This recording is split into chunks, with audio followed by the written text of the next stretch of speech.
Hey, everybody. Welcome to Two Comic Book Dudes Dead Talk. It's Sunday night. Walking Dead is just finished.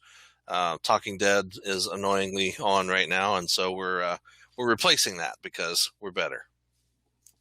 Yeah, or stuff. Yeah, we do need to get to the point where we have special guest stars on, but we're working on that. So, hey, we're only 4 episodes old. Well, 3 episodes old. This is our 4th episode. So, hey, um, Right. I'm Aaron, editor in chief of Comic Booked. Everybody, Justin, managing editor over at Comic Book. And every week, right after The Walking Dead, we get on and we talk about the show. We don't know, what happened like ahead of time, so we can't really prepare. We watch the show and then we come and we talk about it, and Yep. we're as amazed as you are. So that's awesome. And I don't spend a Or lot of time looking for spoilers and all that crap ahead of time either. So no, it's The Walking Dead. It's better just watch it and react to it as you see it. yeah, I think so. Yep. All the spoilers will be taken out of context of what happened, what led up to it, what happens afterwards. So it's just like a broken segment of something at that point. Yeah, exactly. Yeah, broken segment. Don't want those. Right. No, those are bad. Broken bad. Broken bad. So this week's episode is called "Here's Not Here." Yep. But here It's we deep. are. It's deep. We are here right now. Here, but in their Yeah. idea, here's Yeah. not here. So we'll talk about that and kind of talk what that means. It's really focused on Morgan. Lots of Morgan's been around for a long time. He's really one of the first. He is the first person. Well, yeah, if you don't count Dwight, because I think he met Dwight first. Like saw him, and then Morgan whacked him upside the head with a shovel. So, Right. but yeah, Morgan's the first live human being that Rick met after he escaped from the hospital in episode 1. So Morgan's been around for a long time. We kind of thought we lost him there at one point, and then I think it was in season 3 Yeah, that Rick so. found him again when they were out scavenging. Mm-hmm. Him and Carl found him, and I think there was a few other people. Was it just him and Carl? Michonne was there also. Oh, Michonne was with him. That's right. So the three of them. It was like right after Rick met Michonne, and they ended up finding this town with clear painted all over the place, and they found smoldering bodies of walkers where Morgan had been burning them, and all kinds of stuff. Punji sticks all over the place with booby traps and slicing thingies and scary stuff. He had like a town center, of a town set booby trapped. It was crazy. Yeah. The whole thing. It was pretty cool actually, but yeah. So Rick and Carl, everybody make their way through, and then Morgan just about kills him, and Rick kind of knocks him out, and they tie him up, and then they try to convince him, hey, it's okay, it's us. So it's at that point it was kind of like them trying to wake him up out of this fugue state that he was in, this very focused state of unfocusedness. Mm-hmm. It was right after he'd lost his son not long before that too. So we know his wife was a walker in the beginning, and he was up on the top of the house. He was going to shoot her, and he couldn't do it. Then him and his son, must have left town, and they were trying to survive, and he lost his son. So he was all alone again, and it really, really affected him. I mean, just the same way that it has affected Rick, the same way that's affected everybody. But Rick's had a support system. He's had other people he could rely on, right? And he's had leadership. He's had that leadership role, which has helped him to maintain some semblance of reality. Yeah. But Morgan is just not. Morgan has been in that. The only reason I'm here is to clear. That's what I do. Right. I kill everything, and that was one of the statements he makes when he comes upon this little.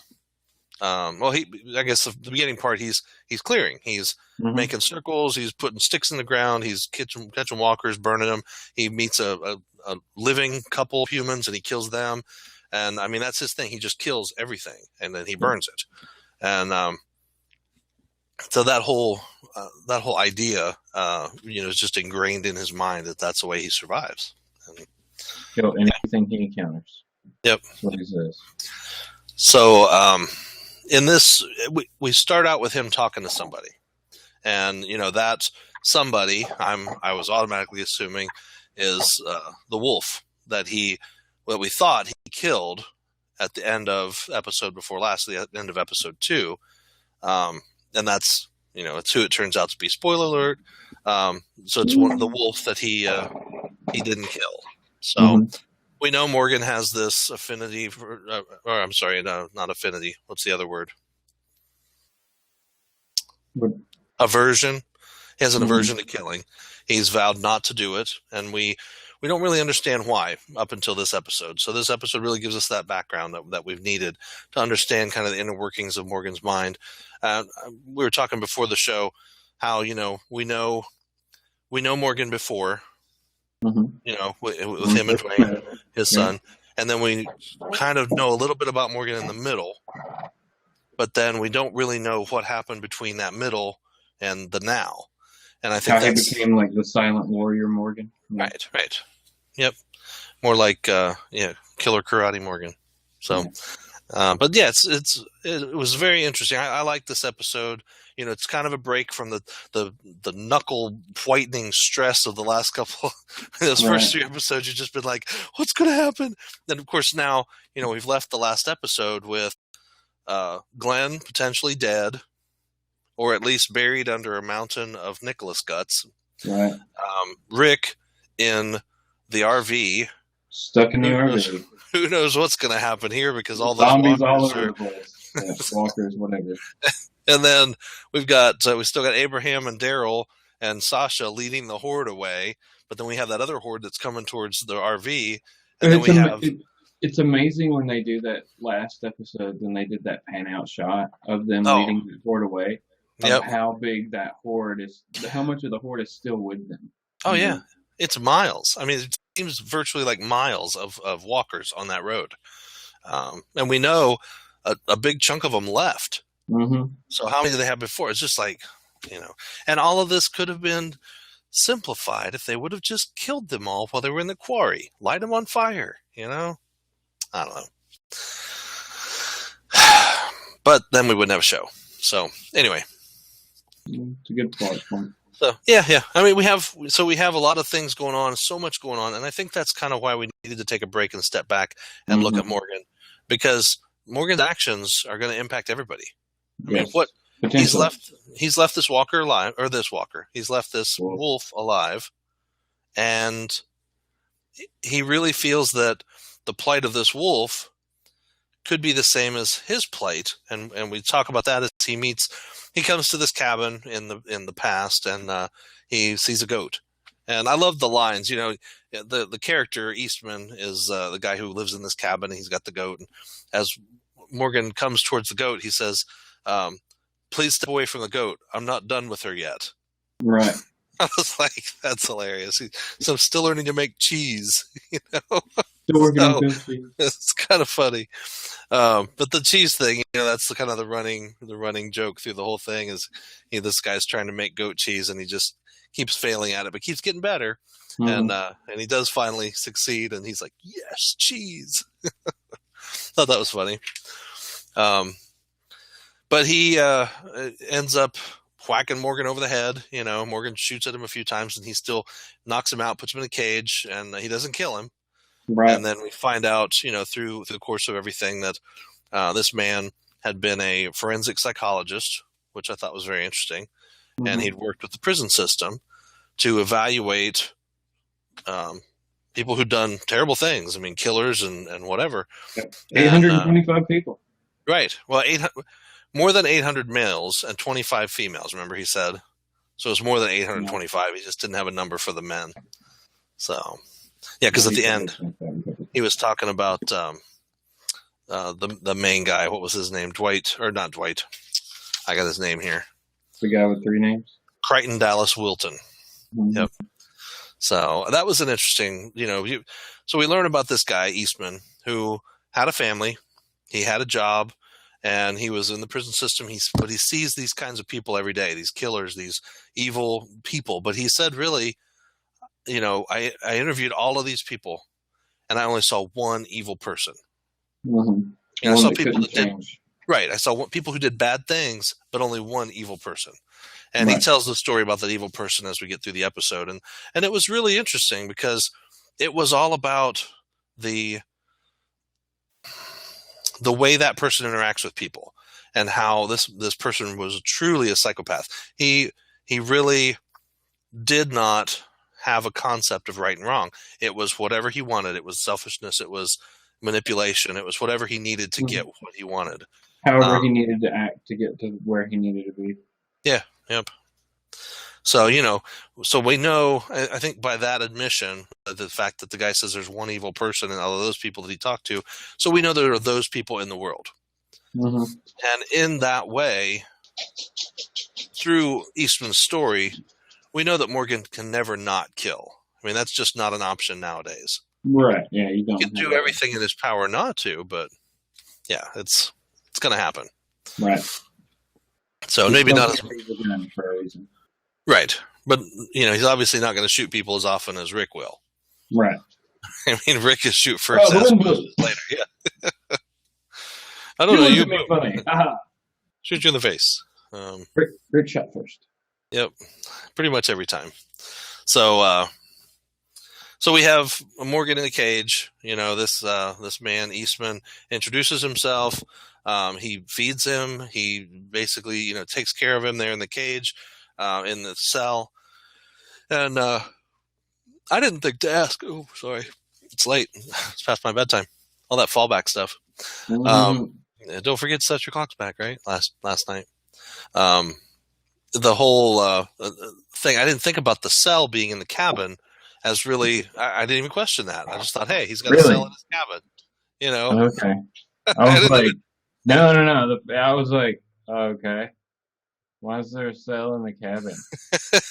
It was not even in my mind. I was like, well, that's cool. He's got a cell in the cabin. It's like he's got an old-timey Western jail cell in the living room of his cabin.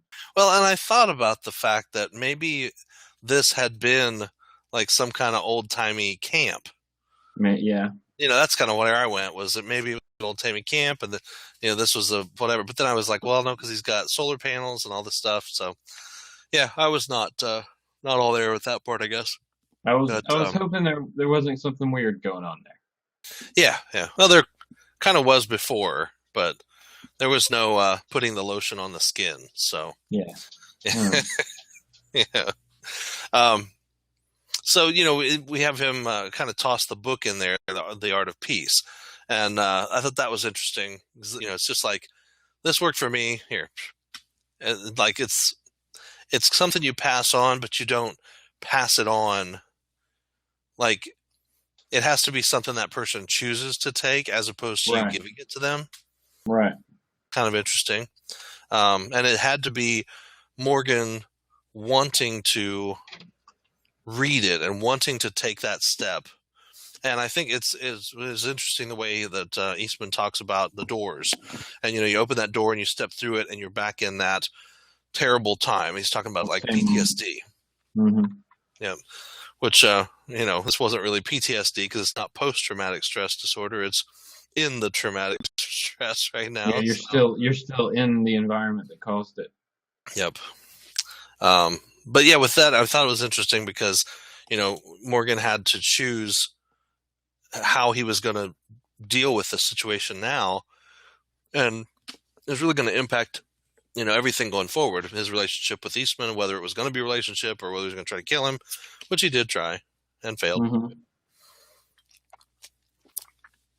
So, that had to happen. There had to be like more conflict with him before there could be like any type of settlement or agreement made. Yeah. Morgan still had to try, Yeah, I didn't think they could really reconcile immediately. There had to be something going on, additional crisis, additional conflict. So, to bring them closer together. Right. So, the one thing at that beginning part is he's trying to talk to Morgan, and Morgan, like, the first thing's out of Morgan's mouth, kill me. He says, what's your name? Kill me. So, oh, that's a strange name. Probably want to change it. It's a little dangerous. He's just treating it lightly, but still treating it seriously. And I thought that was good. It was, yeah, almost like dismissing like what he's trying to do. Right. Like, oh, okay, you're done. Yep. Let's move on from that. So it was funny. I like that he asked him, what did you kill a lot of people? And then he says, did you save people? And Morgan kind of stopped. And he's like, so you save people? He said, you save people. And Morgan said, pointless acts. Yep. Like he knew saving them doesn't matter because he said everyone turns, which we know is true. And Rick has told us that, and that's what Dr. What's his name told him back at the end of season 1 was that everybody has a virus. Yeah. Yep. So, Dr. Jenner. But yeah, so at least Morgan understands that's the fate of every person. Right. But he sees saving them as a pointless act, which is kind of sad. And I think then through Aikido, which is what Eastman knows, and that's kind of how he was able to subdue Morgan so quickly. And even in the second fight, when he tells Morgan, "Oh, you can get out of the cage because I threw the key away a long time ago." Yeah, the door's been open the whole time. You just never even tried it. Right. Yeah, he was trying to dig out the bars around the window to slip out through the window. So it's kind of funny. But yeah, I thought that was interesting. So Aikido is what he teaches him through that book and through lessons with the staffs. That's how he's so good with the staff. But Aikido means not to kill. And so it's really all about, subduing the other person without killing them and ending a conflict through misdirection. Through misdirect or through redirection. Yes. So redirecting them. It's pretty neat. So a different concept. Rick's form of redirection is you were alive and now you're not alive. Redirecting your life out of your body. And you're not coming back. That's right. Hole in your head. Yep. So some other neat things about Eastman, he buried every one of the walkers that he ever killed. So that was interesting. But I think some of that too was a penance because we know from the end, the first person that he buried was Crichton. Yep. So Crichton Dallas Wilton was the criminal that he found out to be a true psychopath. He did everything in his power to make sure he stayed put away. And the guy attacked him and beat the crap out of him, but he was able to subdue him with Aikido. And then he, made sure he went back to jail. The guy escaped, came to his house, killed his wife and daughter, and then went and turned himself in. He had a son. Oh, and his son. That's right. Right. Both kids and his wife went to the police station, turned himself in. So the only reason he escaped was to ruin that Eastman's life. Very, very sad. So that was interesting, though, kind of what he does with Crichton and how it goes against everything that he tells Morgan. But he doesn't really tell him about that until after they go out to get equipment from the old places where Morgan had been. And in the process, run into a couple walkers. And one of the walkers is the boy that he strangled from the beginning, that Morgan had strangled. So that's kind of like your past comes back to haunt you. Right. And, of course, Morgan freezes up. Yep.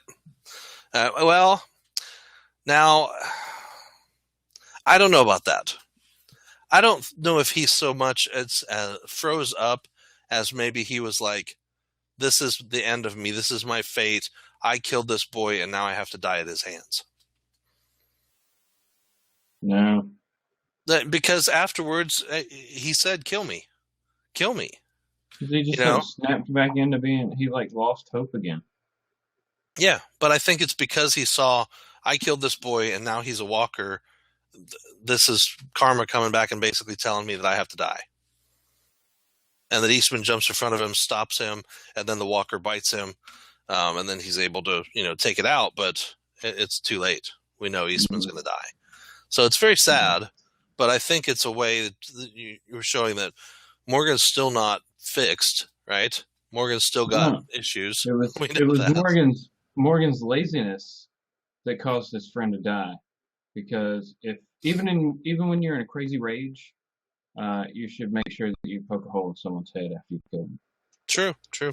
That's actually fitting lessons for now too. If you kill someone in a jealous rage, make sure you poke a hole in their head afterwards. Just saying. Yeah, it's good lessons for life.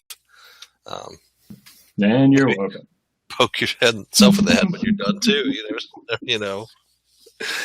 Oh, anyway, I think so. Afterwards, one of the other phrases that Eastman said I thought was very interesting, and some of it is just the typical psychobabble kind of stuff that he spews throughout the episode. But he says, what we've done, we've done.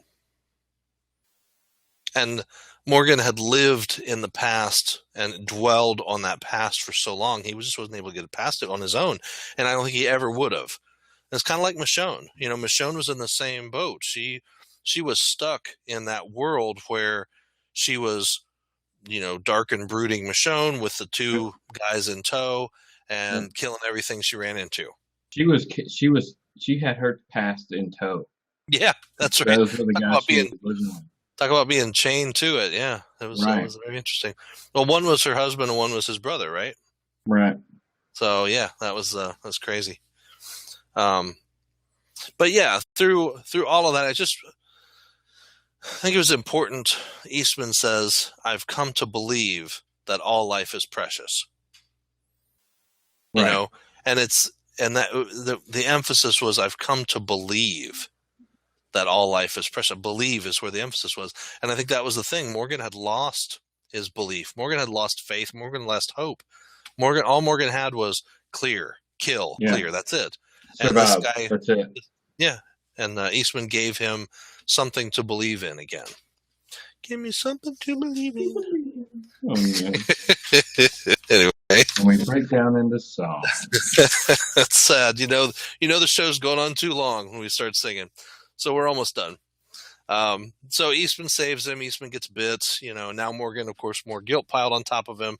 But it's a good thing. I think it's a way, because he tells Morgan, "You have to go.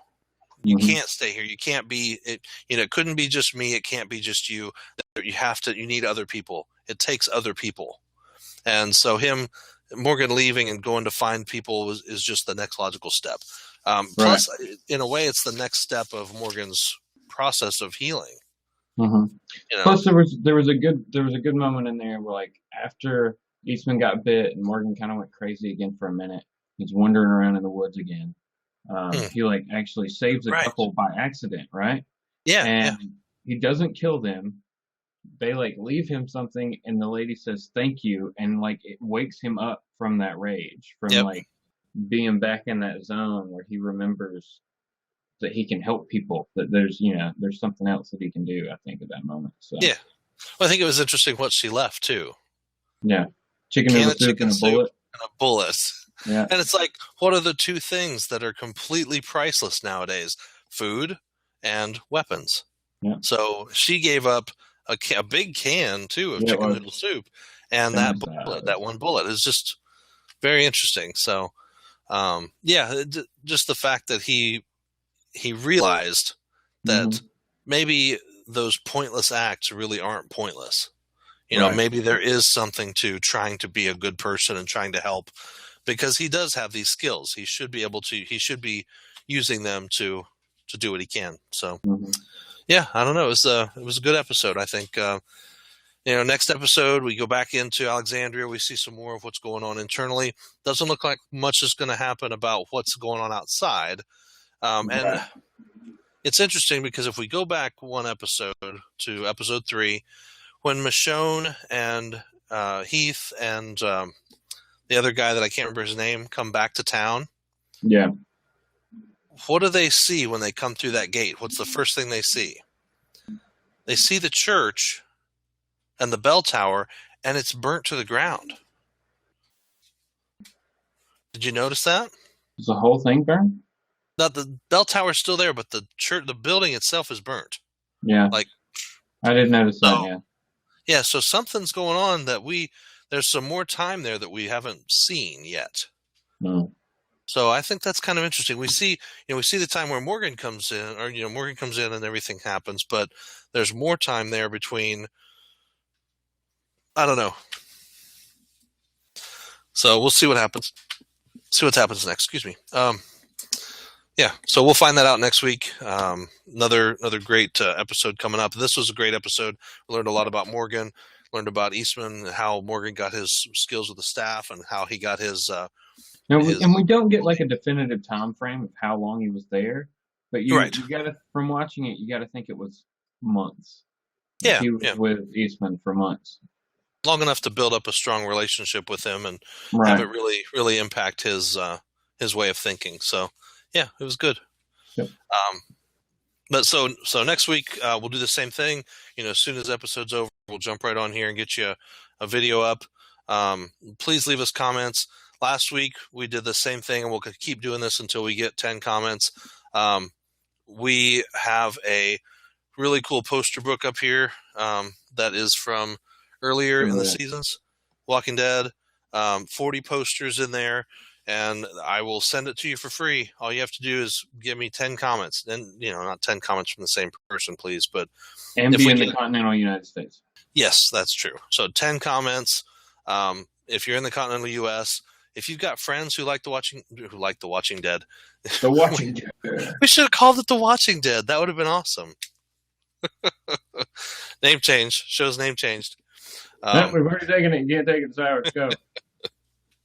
Anyway, you have friends, right? Maybe if you have friends who like The Walking Dead and who watch it regularly and who are interested in seeing two guys talk about it for hours on end, hey, copy this, send it, share it to them, share it on your Facebook, share it on Twitter, share it all over the place, tattoo it on your body, whatever you want to do, just to get the word out there, get people to comment. We get 10 commenters who live in the continent. Are you just coming back to tattoo it on your body? No, I was with it. I was just like, nope, he's just going to leave it out there. Okay. If you want to. Hey, the guy has the McDonald's receipt tattooed on his arm here. It can't get any weirder than that, right? Have you seen that? No, what happens when they change the sales tax in this area? Don't know. Some freaking weirdo had a McDonald's receipt tattooed on his arm. It's like for a bet or something. I don't know. It's on Facebook. Anyway, I will give that away. 10, right? We have 10 comments from people within the continental United States, 10 different comments. I will randomly select one of you to get that free poster book. Send it out to you. And they're really cool. They're high quality posters, heavy duty. Gave one away, I think, last year before the start of season 5. So, let me know if you're interested in winning free stuff. All you gotta do is comment. We really appreciate it. Pretty easy. Yep. So like, share, comment, all that good stuff. More people we get, the more cool stuff we have. I think if we get this given away, the next thing I'm going to be giving away will either be a Walking Dead pop figure or some of the Walking Dead minis. So, cool. Nice. Cool stuff. But that's only if I can give this thing away. Yeah. So that's our goal, everybody. 10 comments. So leave one as you get. Make me give away free stuff. Yeah, right. We want to give you things. It's really sad when I have to beg you to make me give stuff away. All right, everybody. Thank you for watching. Again, this was The Walking Dead, Season 6, Episode 4, Here's Not Here, because here's not here. Did we really even talk about that concept? We didn't. I don't think so. The whole question that I kind of had through the whole thing was, what does he mean, here's not here? Because he writes it all over the place. Mm-hmm. And then at the end, during the fight, him and Morgan fight, Eastman and Morgan fight, and then after that, the walker comes in and Morgan freezes up, and Eastman jumps in front, kills the walker, gets bitten, kills the walker in that order. And Morgan's telling him, not here, not here, not here, like doing forms, which he'd asked him to, do forms now, and he said, not here. And so that whole idea, but what do you think here's not here is all about? Because he says to him, Morgan, here's not here. Right. I don't know. Like I was saying, maybe I don't know. No, we talked about it beforehand. I thought it was really good. You had a good comment. That's why I was trying to lead you on to saying something cool. Come on. I'm trying to remember what I said though. Well, nowhere is here anymore. It's never going to be. Nothing's going to be the same wherever you are. So anywhere you are, do what you need to do then. You know what I'm saying?